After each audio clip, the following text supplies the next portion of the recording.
Hello everyone, welcome back to my YouTube channel Shri education Odia YouTube channel को आपण मानक समस्त को स्वागत।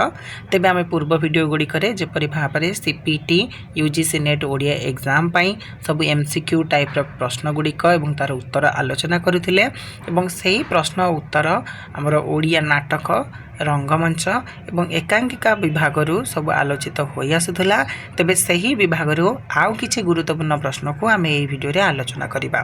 तेणुक भिडियोटी को प्रथम शेष जाए देखंतु एवं जो मैंने आम चैनल नुआ करी विजिट करुँच से माने चैनल को सब्सक्राइब करने सहित पाखरे थिबा बेल आइकन को ऑल सेट कर दिंतु, जहाँ फल मु जहाँ भी भाया सब वीडियो अपलोड करी तार नोटिफिकेशन टी आपण पाखरे जाए पहुँची पार।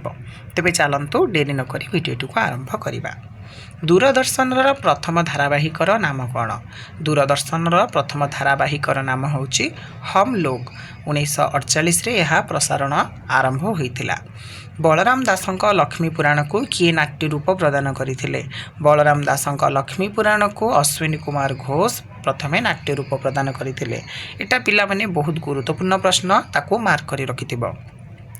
मैग्नेटिक थिएटर नामक रंगमंच कटक ठारे किए प्रतिष्ठा करथिले? मैग्नेटिक थिएटर नामक रंगमंच कटक ठारे सतीश चंद्र सरकार प्रथमे प्रतिष्ठा करथिले। पेटू एकांकिकार रचयिता किए? पेटू एकांकिकार रचयिता हेउछन्ति प्राणबंधु कर। नाटुआ नाटकर लेखक किए? नाटुआ नाटकर लेखक हेउछन्ति नवीन कुमार परिड़ा। बरंग निवास भल रणक्षेत्र रे नाटकरे केउ जनजातिर जीवन चर्चा रही? बरंग निवास भल रणक्षेत्र रे नाटकरे कंध जनजातिर जीवन चर्चा रही एवं यार नाट्यकार हेउछन्ति मन रख रमेश दास। लोकवृत्तानुकरणम नाटकम, यही उक्तिटी कहार? लोकवृत्तानुकरणम नाटकम हेउछि भरत मुनिंकर उक्ति। रंगमंचर जो भाग दर्शक मानक आड़कू थाए ताहाकू कौन कह जाए? रंगमंचर जो भाग दर्शक मानक आड़कू थाए ताहाकू मंचमुख बोली कह जाई थाए। अभिनय समय रे जी संलाप स्मरण कराई दियंती सी किए? अभिनय समय रे जी संलाप स्मरण कराई दियंती सी होचंती स्मारक। थिएटर मंचरे धड़ा परदा उपरे वर्णाली सृष्टि करिबा पद्धति को कौन कह जाए?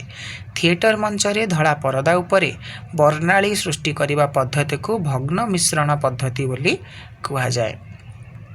केते डिग्री अवस्थान रे दर्शक अभिनेता को स्पष्ट भावे देखिपारे? 180 डिग्री अवस्थान रे दर्शक अभिनेता को स्पष्ट भावे देखिपारे। एपिक थिएटर परि नूतन चिंतनर स्रष्टा किए? एपिक थिएटर परि नूतन चिंतनर स्रष्टा बर्टोल्ट ब्रेंट। आरंभ और बीजर सम्मिश्रण रे केउ संधि होइथाए?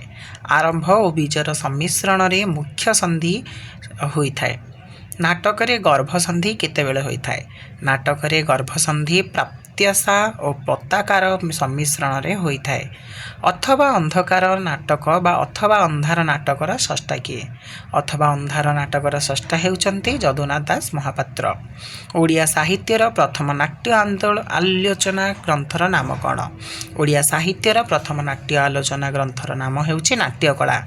जानकी वल्लभ महांती गोपीनाथ महांती क्यों उपन्यास को नाट्य रूप देइछंती? एटा गुरुत्वपूर्ण प्रश्न।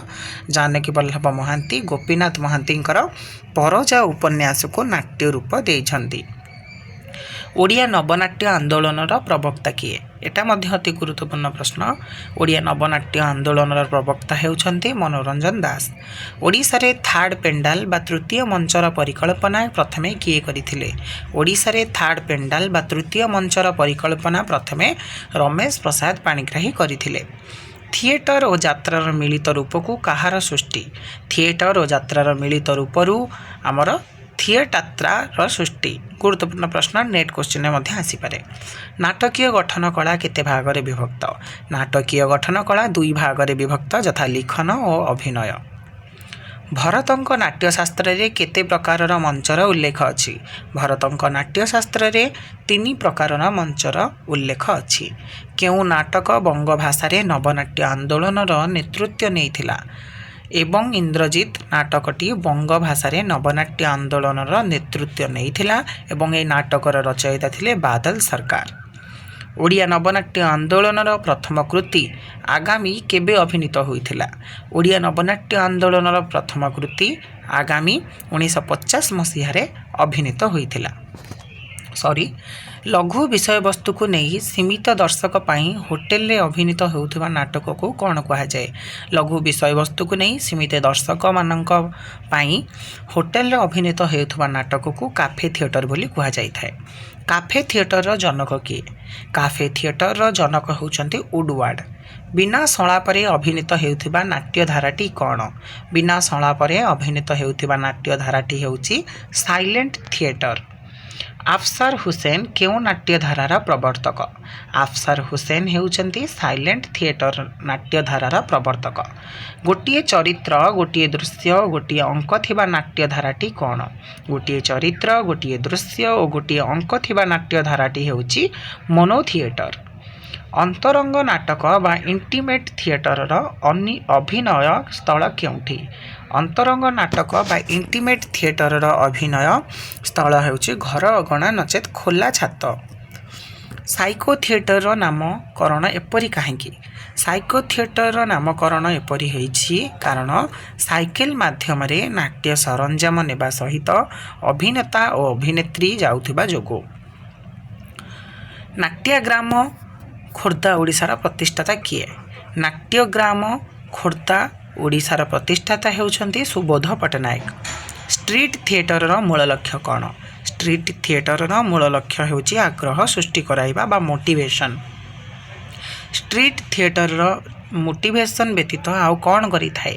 ଷ୍ଟ୍ରିଟ୍ ଥିଏଟର ମୋଟିଭେସନ୍ ବ୍ୟତୀତ ବିରୋଧ ପ୍ରଦର୍ଶନ କରିଥାଏ। ସେଥିପାଇଁ ଏହାର ଅନ୍ୟ ନାମ ଥିଏଟର ଅଫ୍ ପ୍ରୋଟେଷ୍ଟ ବୋଲି ଗ୍ରହଣ କରାଯାଇଥାଏ।